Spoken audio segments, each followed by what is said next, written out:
இன்றைக்கி பாவக்காய் வச்சு பிட்லா அப்படிங்கிற ஒரு ரெசிபி பார்க்க போகிறோம். 100 கிராம் துவரம் பருப்பை ப்ரெஷர் குக் பண்ணிக்கோங்க. 1/4 கிலோ பாவக்காய், இதை சீடெல்லாம் ரிமூவ் பண்ணிவிட்டு நல்லா பொடியாக கட் பண்ணிக்கணும். புளி கொஞ்சம் ஊற வச்சுக்கிறோம்.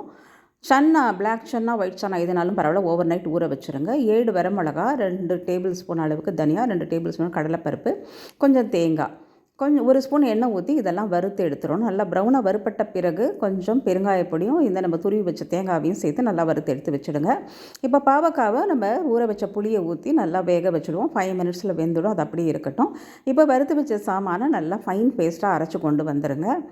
துவரம் பருப்பையும் சன்னாவையும் நல்லா வேக வச்சு எடுத்து வச்சாச்சு. இப்போ காய் நல்லா வெந்திருக்கும். இதில் வேக வச்ச சன்னா, பருப்பு, இதுக்கு வேணுங்கிற உப்பு போட்டு ஒரு 3 மினிட்ஸ் குக் பண்ணுங்கள். கடைசியாக நம்ம அரைச்சி வச்ச விழுதியும் சேர்த்துட்டு உப்பு தண்ணியெலாம் போட்டு அட்ஜஸ்ட் பண்ணிவிட்டு கடைசியாக 1 ஸ்பூன் வெல்லம் மட்டும் கலந்து கொதிக்க விட்டு எண்ணெயில் கடுகு உளுத்தம் பருப்பு தாளிச்சிங்கன்னா பிட்லா ரெடி. ட்ரை பண்ணி பாருங்கள். தேங்க்ஸ் ஃபார் வாட்சிங்.